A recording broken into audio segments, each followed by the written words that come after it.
Okay. Good morning. My name is Zachary Jones, and this is the significance of physical activity on depression. As new generations take their first adolescent steps toward society, a variety of mental illnesses and diseases become ever more realistic. With current advancements taking place in the 21st century, teens and young adults are falling increasingly ill to the trap of a specific illness known as depression. Over time, this change has become so significant that approximately 2.3 million adolescents aged 12 to 17 in the United States had at least one major depressive episode with severe impairment in the year 2017. Over this time period, numerous amounts of treatments such as natural remedies, somatic therapies, and drugs have been used upon patients, leading to no satisfying and conclusive results. According to the graph on the right, in the year 2017, you can see the variety of different age groups going up in terms of major depressive episodes. Research question. To what extent can participation in physical activity be used as a form of prescribed health treatment towards young adults suffering from depression in the United States? Thesis. Increased participation in physical activity can be used as a significant form of prescribed health treatment towards young adults suffering from depression in the United States. First claim. The participation of physical activity releases natural hormones that can widely increase the patient's sense of well-being. To begin with, a specific type of hormone known as endorphins are released in large sums throughout the body during physical activity. According to Salvazo, aerobic exercise can cause beta endorphin levels to increase fivefold. Because endorphins act on the opiate receptors in our brains, they reduce and boost pleasure, resulting in feelings of well-being. This sense of well-being can be reciprocated in depression patients, as continuous pleasure boosts will provide relief to symptoms of depression, such as constant feelings of sadness and loss of interest. On the other hand, serotonin is the key hormone that stabilizes our moods, feelings of well-being, and happiness. As stated in Stimulus Source 2, this hormone impacts the entire body due to its connectivity with tryptophan, which is used during physical activity in order to recover the body. Tryptophan can then help depression patients experience feelings of satisfaction, happiness, and optimism, which can treat recurring symptoms of loneliness and sadness. Second claim. Specific physical activities such as team sports can provide social relief to patients suffering from depression. A common connection between team sports and participation in rates of depression has been recognized throughout the world of science. According to Pluhar, greater proportion of individual sport athletes, around 13%, reported anxiety or depression compared to team sport athletes, around 7%. This connection is most likely due to social implications that occur when a part of a team.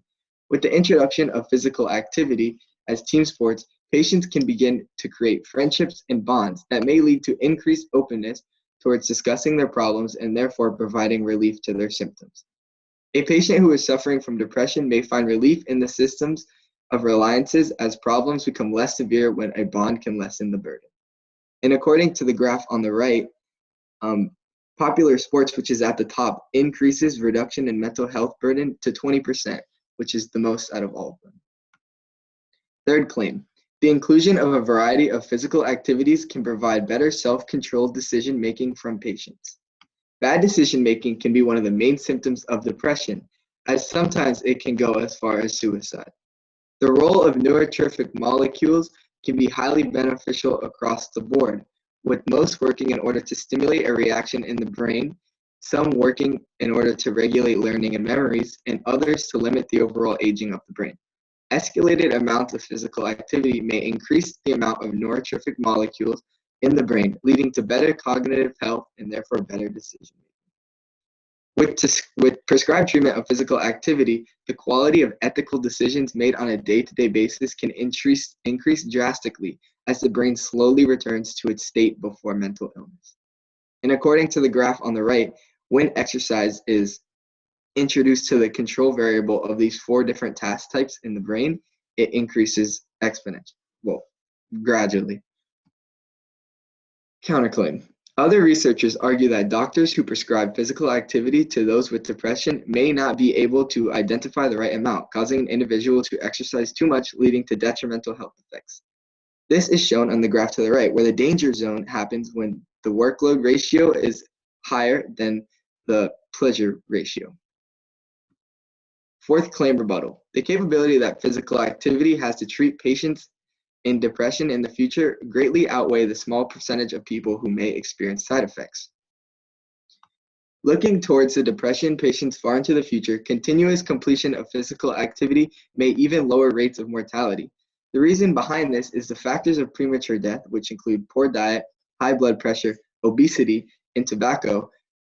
The effects that those four factors bring out to the body can be fought with the three effects discussed earlier in the presentation. And according to the right, when exercise is introduced to the control, the amount of cumulative death percentage decreases. Exercise is shown in the red and control is shown in the purple. Conclusion, resolution. In conclusion, the adoption of physical activity can be used as both an effective and significant form of prescribed health treatment upon young adults who continue to suffer from depression in the United States. The points that prove this conclusion include physical activity releases natural brain hormones, which can limit symptoms. Team sports can provide social relief, which provide patients with bonds, which can lessen the burden of depression. Exercise can affect the brain, releasing chemicals, which can then benefit ethical decisions. And prolonged exercise can actually help find a definite cure for the future of depression patients as we continue to fight the four main factors. Possible limitations. The human body goes through a variety of changes, so pinpointing relief in one specific change due to an effect can be difficult. Social relief can also be provided in other forms, such as friends or study groups, that does not necessarily require physical activity, meaning it can be hard to find the relationship between physical activity and social relief. And finally, symptom relief toward depression patients is mainly subjective due to the fact that symptoms are mostly emotions. So finding studies that show how physical activity can benefit the symptoms can be difficult. Those suffering from depression do not need to embrace pain much longer, as the main cure is waiting just outside. Do you have any questions? I do have two questions for you. First up, what evidence did you gather that you didn't use, and why did you choose not to use it? A large amount of the evidence that I used in my paper and I gathered for this presentation were professors in the field, like psychologists, that said physical activity leads to lower rates of depression. And although they just said that, and although they just said that this was a proven fact, I didn't want to use it because it didn't show any direct results and direct data on how physical activity led to depression. So I chose to use more evidence that was based on data that showed me why it was true. Okay. And what advice would you have for other researchers who consider this topic in the future?